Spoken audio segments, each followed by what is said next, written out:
Okay, let's tackle customer trade-ins. Here's how to make it super simple at the checkout. So a customer's at the counter with a trade-in. This will show you exactly what to do.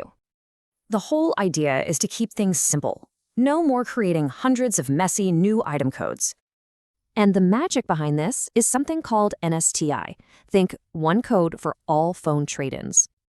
First things first, you gotta create an NST item. Don't worry, it's a super simple one-time setup. Okay, setup's done. Now for the main event. What does the cashier actually do at the register? It's really straightforward. First, you just click the big trade-in button on the screen. Then just pop in the price you agreed on and the item's serial number.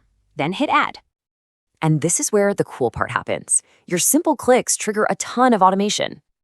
And you can see that traded-in item in your inventory right away. Just check the NSTI applet. And just like that, you can see the item's whole life cycle, from trade-in to resale. Selling it is just as simple. Search the item, pick the serial, price it, and you're done. So what's the big takeaway? All of that is handled with just one single item code. This whole system simplifies your workflow, keeps your inventory accurate, and saves a ton of time. Which really makes you wonder, what other tricky retail tasks could be made this easy?